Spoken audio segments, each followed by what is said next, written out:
Hola a todos, soy un tío blancuetero y hoy quería hablar sobre algo que leí el otro día y me llamó bastante la atención. Se trataba de un tuit del escritor Nando López que decía lo siguiente: la homofobia, el machismo y el racismo no son tu opinión, ni tu criterio, ni tu parecer, ni tu punto de vista. Son formas de odio y discriminación que atentan contra los derechos humanos, y el deber de la educación y de las leyes es trabajar para erradicarlos. Y es un mensaje que cala y que tiene su éxito. Vemos que tiene 37.000 faves y 22.000 retweets, porque a nadie le gusta ni la homofobia, ni el machismo, ni el racismo. Y a primera vista, y sin querer entrar a juzgar a Nando López, al que no conozco, parecería que es un tuit pues que está cargado de buenas intenciones. Es ciertamente obvio para cualquier persona con dos dedos de frente que tanto el machismo, la homofobia como el racismo pues son discursos que a la hora de entender las relaciones humanas en una sociedad avanzada son ciertamente deplorables. Es algo hasta cierto punto pues obvio, ¿no? O sea, echar a tu empleado porque ha salido del armario, o darle una paliza a tu mujer porque no te ha hecho la cena como es su deber, o ir haciendo pintadas por las paredes poniendo moros de mierda fuera de mi ciudad, pues serían cosas que todos somos capaces de identificar rápidamente y que una gran mayoría social estaría absolutamente encantada de poder erradicar. Y no creo que haya muchas dudas al respecto por parte de una gran mayoría. El problema es que hoy en día conceptos como homofobia, racismo o machismo se han manoseado tanto que han perdido parte de su significado y se han desdibujado y ahora pueden ser prácticamente cualquier cosa. Y lo que sucede ahora es que entre estos tres conceptos y la Arcadia feliz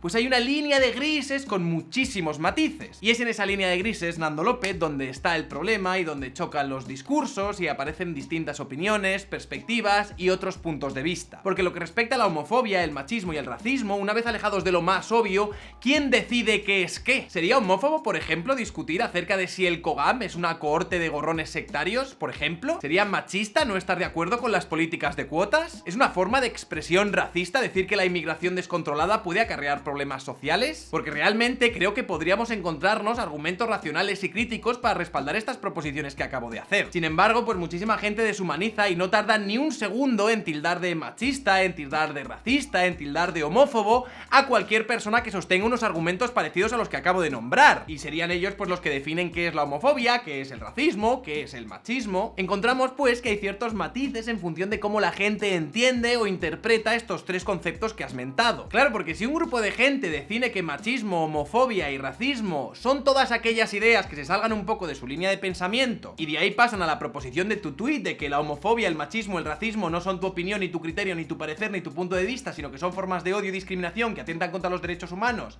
y el deber de la educación y de las leyes es trabajar para erradicarlos, nos encontramos que determinados puntos de vista perfectamente racionales y razonables tenderían a ser erradicados por un grupo de personas que creen que solo sus pensamientos son los correctos. Y es una tendencia que veo últimamente con bastante frecuencia y para justificarla normalmente se tiende a mentar a Karl Popper, ¿no? Con eso de no tolerar al intolerante. De hecho, uno de los primeros comentarios de tu tweet es de una tal Valentina Salazar que dice: no debemos tolerar la intolerancia, a lo que tú respondes nunca y un smiley face. Y realmente te lo digo, tío, yo ya estoy hasta las narices de encontrarme el meme este de Karl Popper, que realmente simplemente es una forma de justificar el totalitarismo de algunos. De la paradoja de la tolerancia por el filósofo Karl Popper. Y salen unos señores: ¿debe una sociedad tolerante tolerar la intolerancia? Y aparecen unos señores diciendo ¡nazi no! Y al lado de ellos pues está un cabeza rapada con su esvástica tatuada en la frente, su esvástica en la camiseta y una antorcha diciendo no que muy tolerante, respetar mis ideas. Y a la derecha el propio autor en nombre de Karl Popper te contesta a la pregunta. La respuesta es no, es una paradoja, pero la tolerancia ilimitada puede llevar a la desaparición de la tolerancia. Cuando extendemos la tolerancia a aquellos que son abiertamente intolerantes,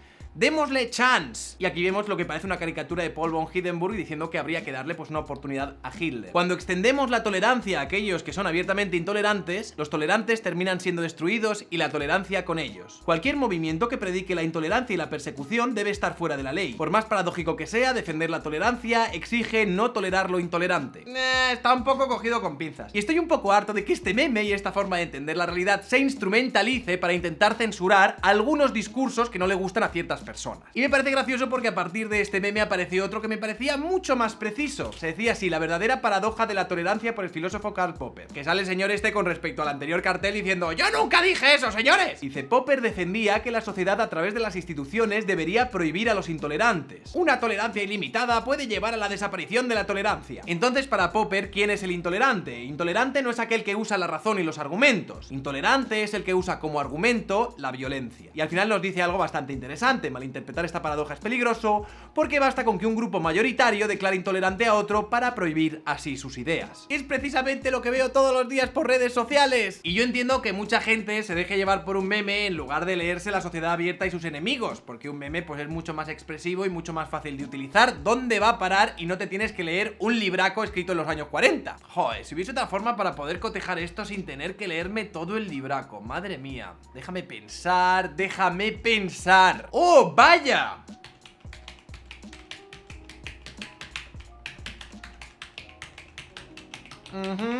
El filósofo Karl Popper definió la paradoja en 1945 en La sociedad abierta y sus enemigos. Menos conocida es la paradoja de la tolerancia. La tolerancia ilimitada debe conducir a la desaparición de la tolerancia. Si extendemos la tolerancia ilimitada aún a aquellos que son intolerantes, si no nos hayamos preparados para defender una sociedad tolerante contra las tropelías de los intolerantes, el resultado será la destrucción de los tolerantes y junto con ellos de la tolerancia. Hasta aquí todos los justicieros de internet parece que van bien encaminados. Con este planteamiento no queremos significar, por ejemplo, que siempre debamos impedir la expresión de concepciones filosóficas intolerantes. Mientras podamos contrarrestarlas mediante argumentos racionales y mantenerlas en jaque ante la opinión pública, su prohibición sería, por cierto, poco prudente. Aquí ya el discurso de muchos justicieros de internet como que empieza a hacer aguas. Pero debemos reclamar el derecho de prohibirlas si es necesario por la fuerza, pues bien puede suceder que no estén destinadas a imponérsenos en el plano de los argumentos racionales, sino que, por el contrario, comiencen por acusar a todo razonamiento. Así pueden prohibir a sus adeptos, por ejemplo, que prestan oídos a los razonamientos racionales, acusándolos de engañosos, y que les enseñen a responder a los argumentos mediante el uso de los puños o las armas. Deberemos exigir que todo movimiento que predique la intolerancia quede al margen de la ley y que se considere criminal cualquier incitación a la intolerancia y a la persecución. De la misma manera que en el caso de la incitación al homicidio, al secuestro o al tráfico de esclavos. Y este señor lo primero que nos está diciendo es que para combatir argumentos intolerantes, lo primero que deberíamos usar son argumentos racionales. Y si estos argumentos intolerantes empezasen a responder con violencia a los argumentos racionales, entonces sí, prohibirlos y perseguirlos. Pero ¿qué es lo que hacen las masas que reclaman la paradoja de Popper en la práctica? ¿Creemos realmente que esta gente ante los supuestos argumentos intolerantes contesta con argumentos racionales? El otro día, por ejemplo, cuando salió mi entrevista en Radio 3 y se montó todo este tumulto en redes sociales y en Twitter, de todas las voces que pedían mi censura, de todas las voces no había ni un argumento racional. Eso sí, todos respondían a la lógica esta de no hay que tolerar a la intolerante y menos en la televisión pública, ¡wow! Y nadie, ni una persona, fue capaz racionalmente de explicar por qué yo sería un intolerante o por qué yo debería de ser censurado debido a mis ideas. Lo que estoy viendo es una forma de expresión totalitaria contra todos aquellos discursos que se salen un poco de la línea cultural hegemónica. Y esto es algo parecido a lo que pasó con el pancha nazi en Estados Unidos.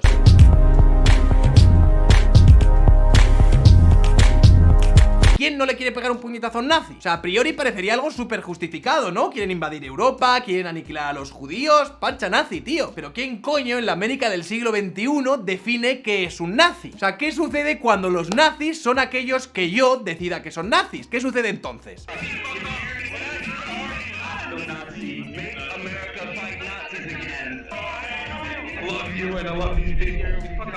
Pues que en este contexto que os estoy contando, un profesor de la Universidad de Princeton de nombre Reza Aslan, con aproximadamente 300.000 seguidores en Twitter, escribió lo siguiente: después de hoy no hay espacio para matices. El presidente, refiriéndose a Donald Trump, es un nacionalista blanco líder del terror. Los que lo apoyan, todos ellos, son por definición gente que apoya el nacionalismo blanco del terror. El sombrero de MAGA, Make America Great Again, es una capucha del Ku Klux Klan y este diabólico y racista azote debe ser erradicado de la sociedad. Un sombrero del Ku Klux Klan un poco raruno, la verdad. Bueno, esto que os he enseñado era una captura. Me imagino que Reza Aslan, por supuesto, habrá sido expulsado de Twitter por escribir esto. A ver... No, aquí sigue. Bueno, pero estoy seguro de que Twitter ha eliminado este tweet por incitación a la violencia. Vamos a ver... No, aquí sigue. Ok, este tuit lo escribiría después de los tiroteos del Paso, en el que hubo 22 muertos y en el que se supone que el perpetrador era una suerte de nacionalista blanco. Y muchos medios de comunicación progresistas en Estados Unidos pues no tardaron en instrumentalizar esto para atacar al presidente de los Estados Unidos. Hasta aquí lo normal y esperable, por supuesto. Pero una cosa es culpar indirectamente al presidente de los Estados Unidos y otra cosa es escribir este tuit. Y escribir este tuit es muy chungo, porque en nombre de no tolerar al intolerante y en nombre de combatir el Ku Klux Klan y el supremacismo blanco Franco y a los nazis y a todo esto, se está pidiendo, por parte de un profesor de universidad, se está pidiendo que se erradique a la mitad de la población. Este tipo de discursos, independientemente de que vengan por parte de una persona de izquierdas o de una persona de derechas, es a lo que se refería Karl Popper cuando hablaba de no tolerar al intolerante. Yo, por ejemplo, no estoy a favor de la ley integral de violencia de género, porque me parece una aberración jurídica y porque me parece poco efectiva, pero intento justificar esto con un discurso racionalista, con argumentos, con opiniones, con estudios. Yo sería considerado un intolerante por parte de Karl Popper, por ejemplo, si yo lo que pidiese es que se le diese una paliza a cualquiera que estuviera a favor de la ley integral de violencia de género, o si pidiese que se silenciase a cualquiera que se quisiese pronunciar a favor de la ley integral de violencia de género. Eso sería ser un intolerante. Así que todos los que comentabais el otro día en la entrevista de Radio 3 deberíais preguntaros quién es aquí el intolerante, amigos, ¿quién? Me da un poco la sensación que detrás de esta platina de la lucha contra la intolerancia lo que hay detrás es hay un ánimo de antagonizarnos como sociedad.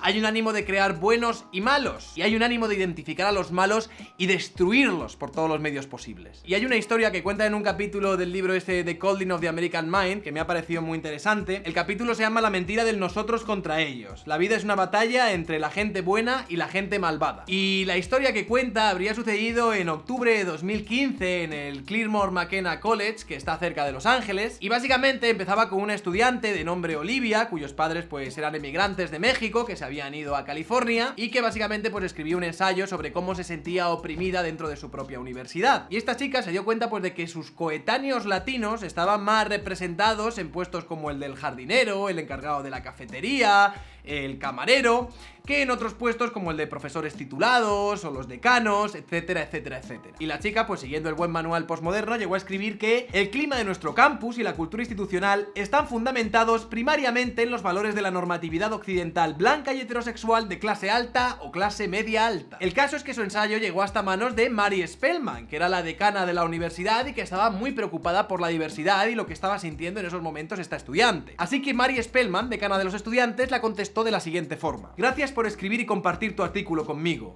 Tenemos muchas cosas que hacer como colegio y comunidad.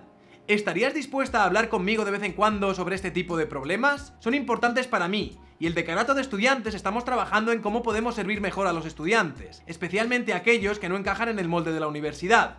Me encantaría hablar más contigo. Afectuosamente, decana Spellman. Donde hay walk no hay stop, o sea, cualquiera diría que esta decana de la universidad le está comprando todo el mensaje. Lo cual de entrada, teniendo en cuenta las ideas que había desplegado esta estudiante, pues me parece un poco peligroso. Pero ese no es el tema, no. El tema es que la estudiante, al recibir esta carta de la decana, lo primero que pensó no fue algo así como de joder, qué buena suerte, o sea, tengo al decanato de mi parte. Y no se alegró y ni siquiera llegó a considerar que sus inquietudes estaban siendo escuchadas.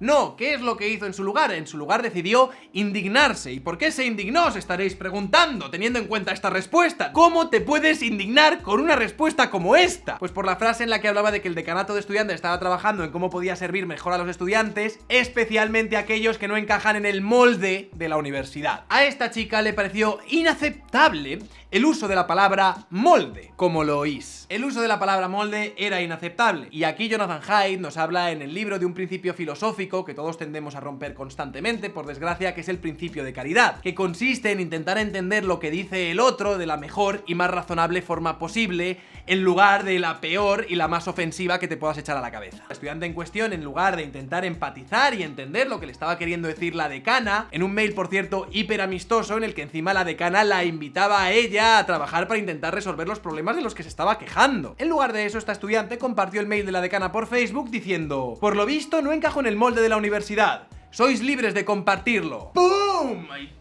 ¿Y qué creéis que hubo a partir de que esta chica compartió este mail por Facebook? Hubo marchas, hubo manifestaciones, hubo exigencias a la presidencia del campus de que hubiese entrenamiento pro diversidad obligatorio, y por supuesto se exigió que la decana de estudiantes fuese expulsada de forma fulminante. Incluso hubo 2 estudiantes que empezaron una huelga de hambre que dijeron que no pararía hasta que la decana esta se largase. Y la mujer esta, Mary Spellman, intentó explicarse de la siguiente forma: I reached out to her, absolutely, and I am ready to speak with her if she is willing and ready to speak with me. The CMC mold is something students talk to me about. Students come to me in pain and suffering, and they talk about how they need to transfer because they don't fit in here. And I work with them to figure out how they can be successful here because there isn't a mold. But it's this community that says there's the perfect CMCer. We are all responsible for making students feel that they don't fit in that mold. That's what I'm talking about. No, I am not saying it's your fault. I'm saying that I have students on a regular basis coming to me, talking to me about their pain and frustration. And that's what I was referring to. I am sorry. Or me.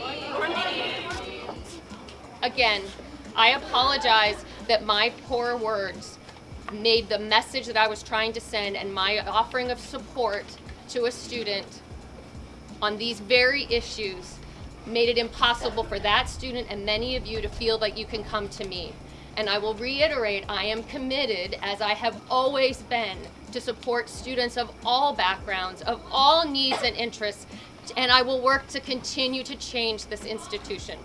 Ya no funcionó. Finalmente, Mary Spellman, ante la creciente ira de los estudiantes, que además estaba siendo muy amplificada por las redes sociales, pues acabó dimitiendo. Y esto es solo una historia más de la psicosis colectiva y de la búsqueda de un enemigo en común al que hay que deshumanizar y destruir, sin ni siquiera pararse a pensar un segundo sobre el trasfondo, el contexto de las ideas de este supuesto enemigo. Ya de base entendemos determinados discursos como racistas, machistas u homófobos y predisponemos a la sociedad a identificarlos y señalarlos, lo sean o no lo sean. Y a través de las redes sociales pues creamos una cultura que recompensa a las personas que identifiquen este tipo de conductas, machistas, homófobas, racistas, y las recompensamos con oleadas de validación social, de prestigio, siempre con una enorme audiencia expectante y dispuesta a unirse al linchamiento de terceros que presuntamente hayan roto estas normas sociales que ya hemos predefinido con antelación. Lo que por supuesto destruye absolutamente este principio filosófico de caridad, y en vez de intentar entender al otro en los mejores términos posibles, lo hacemos en los peores, lo que luego predispone a la gente a identificar y señalar actitudes prejuiciosas incluso donde no las hay. Y la intencionalidad o el contexto desde el que habla el otro pues se dejan a un lado, porque eso realmente no importa a nadie, y se sustituye en favor del impacto subjetivo que tendrían las palabras de terceros en nuestras frágiles mentes. Mucho mejor dónde va a parar. Así un disfraz de mariachi, hablar de campos de nabos en la ceremonia de los Goya o abrirle la puerta del portal a tu vecina, pues se convierten en potenciales gestos de racismo, homofobia o machismo. Y opiniones, criterios y puntos de vista distintos se convierten en formas de odio y discriminación o directamente en formas intrínsecas de violencia. Y claro que sí, Nando López, todas las personas con dos dedos de frente estamos en contra de la homofobia, el racismo y el machismo, obviamente. Y desde que yo repudio el machismo, la homofobia y el racismo, hay una parte esencial en este tuit en la que estoy de acuerdo, pero no soy ajeno al contexto en el que vivimos. Y veo perfectamente cómo se está instrumentalizando la lucha contra el racismo, la lucha contra la homofobia o la lucha contra el machismo para blindarnos, para fomentar la cultura de la ofensa o para eliminar ideas que directamente no nos gustan. Y hoy en día, por desgracia, usamos insultos como machista, racista u homófobo a la mínima para intentar antagonizar y deshumanizar a la gente con muchísima facilidad. Y así intentamos erradicar líneas de pensamiento que necesariamente pues no serían ninguna de estas tres cosas,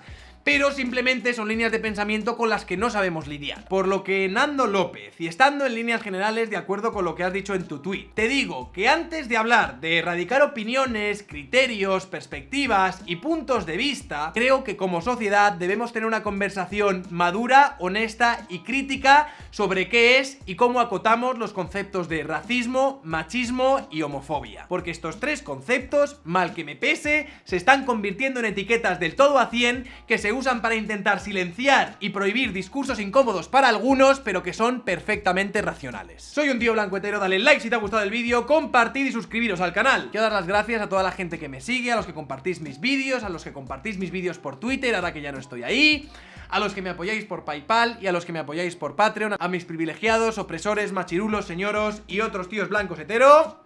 Gracias.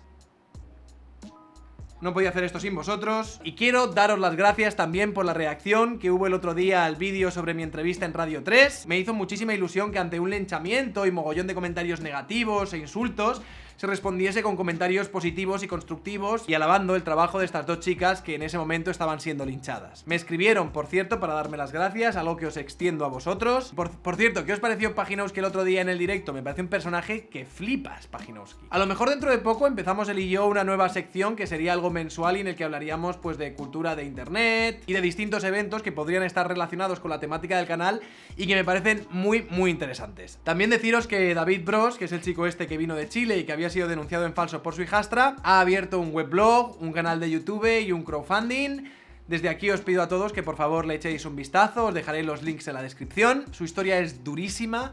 Hice un vídeo de 1 hora al respecto, pero haré un vídeo más corto para intentar que se viralice pues un poco más. Espero que todos estéis pasando un agosto un poco menos caluroso de lo que lo estoy pasando yo. Disfrutad de lo que queda del verano y un saludo y hasta otra.